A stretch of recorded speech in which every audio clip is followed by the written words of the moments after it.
श्रीमद्भागवत कथा ज्ञान यज्ञ का 5वां दिवस। कथा प्रसंग गोवर्धन पूजा रहस्य लीला। खबर गोंडा से आ रही है।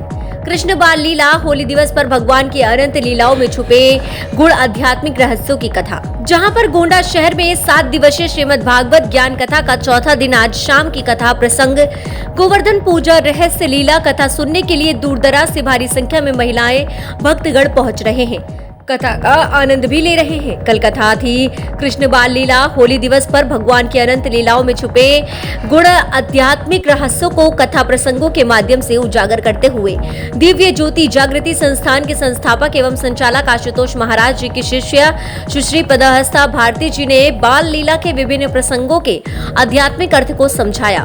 फूलों की होली खेली गई। महिलाएं बच्चे भक्तगण झूमकर नाच गाए और डांस किए। इस संसार के मूढ़ बुद्धि लोग मुझे मनुष्य शरीर में देखकर साधारण मनुष्य समझ लेते हैं, पर वे मेरे परम भाव को नहीं जानते कि मैं ही सभी भूत प्राणियों का स्वामी हूँ। गोकुल की गलियों में दौड़ते हुए इस गोप बालक को देखकर कौन कह सकता है कि वह परमात्मा है।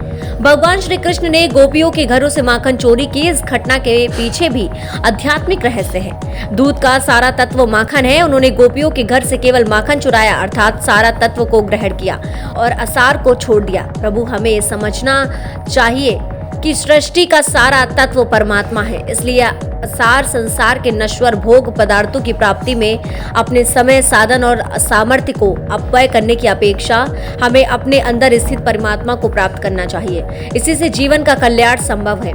सुश्री पदहस्ता भारती जी ने व्यासपीठ से कथा कहते हुए हमारे देश की नदियों का वर्णन करते हुए बताया कि नदियों का जल प्रदूषित क्यों है। कानपुर हो, बनारस हो, इलाहाबाद हो, अयोध्या हो, नदियों का पानी गंगा नदी का न सिर्फ असंस्कृतित और आध्यात्मिक महत्व बल्कि देश की 40% आबादी गंगा नदी पर निर्भर है। सज्जनों, हमारी नदियां काजल, निर्मल और स्वच्छ रहें, ये हम सब लोग चाहते हैं, मगर वह चढ़कर हम आगे नहीं आते हैं। जब लॉकडाउन लगा था, लोग घरों में कैद थे, तब हमारी नदियां का जल शुद्ध वातावरण और स्वच्छ जल था। आज क्या है कि फिर हम उसी दिनचर्या में आ गए हैं। फिर नदियां प्रदूषित हो रही हैं। सरकार तो चाहती है कि नदियां स्वच्छ रहें, वायु प्रदूषण शुद्ध है। समाज को आगे आना चाहिए। सरकार नमामि गंगे को लेकर योजना चलाई जा रही है। जहां गोंडा में कथा कह रही हूँ, ये इस सरजू अयोध्या के लिए जाती है। तीर्थ यात्रा करने लोग आ जाते हैं। अयोध्या सरजू नदी में लोग नहाते हैं। वहां कपड़ा नहीं धोना चाहिए। पूजा पाठ की हवन सामग्री को नदियों में नहीं डालना चाहिए, इससे पानी प्रदूषित होता है। मिट्टी में दबा देना चाहिए ताकि खाद बन जाए। कथावाचक के साथ डोली में इस भव्य आयोजन में इनके अतिरिक्त साध्वी सुश्री वंदना भारती, अभिनंदन प्रीति भारती, स्वामी करुणेशानंदन। कथावाचक के साथ डोली में इस भव्य आयोजन में इनके अतिरिक्त साध्वी सुश्री वंदना भारती, अभिनंदन प्रति भारती, स्वामी करुणेशानंद, स्वामी श्रेष्ठ इत्यादि उपस्थित हुए। विश्वनाथ मिश्रा, उदयबान शुक्ला, बड़े बाबू, कमख्या बाजार के विश्वनाथ मिश्रा, गोंडा मंडी समिति के अधिकारी राजेश जायसवाल, अरुण कुमार शुक्ला, जिला मंत्री भाजपा युवा मोर्चा आनंद विक्रम सिंह उर्फ अन्नू भैया, साहित्यकार यज्ञ देव पाठक, दीप प्रज्वलन व भव्य आरती हुई। स्वामी अर्जुन आनंद जी, कमल महात्मा, यशवीर महात्मा, राम स्वामी जी, पंडित जगदीश तिवारी, जितेंद्र पंडित, विष्णु स्वामी। महिलाओं की टीम में रितु जायसवाल, विद्यावती मिश्रा, श्रीमती किरण मिश्रा, हरिकेश सिंह, मिथिलेश सिंह, रेणु श्रीवास्तव, सावित्री सिंह, सुषमा मिश्रा, निर्मला सिंह, किरण सिंह, उषा मिश्रा, रीता पाठक, रमा मिश्रा, गीता जायसवाल, बेबी जायसवाल। वहीं युवा परिवार सेवा समिति के अध्यक्ष रितु जायसवाल, अन्य सेवादार भाई बहनें रहे मौजूद। भव्य आरती पंडित जगदीश तिवारी ने यजमान, रामकरण मिश्रा, वरिष्ठ एडवोकेट संतोष कुमार जायसवाल, अजय कुमार जायसवाल, यमुना प्रसाद मिश्रा, नंदलाल जायसवाल, विश्वजीत शुक्ला रहे मौजूद। सभी ने भव्य आरती की और प्रसाद ग्रहण किया। चलाया गया है नमामि गंगे, आप सभी जानते होंगे।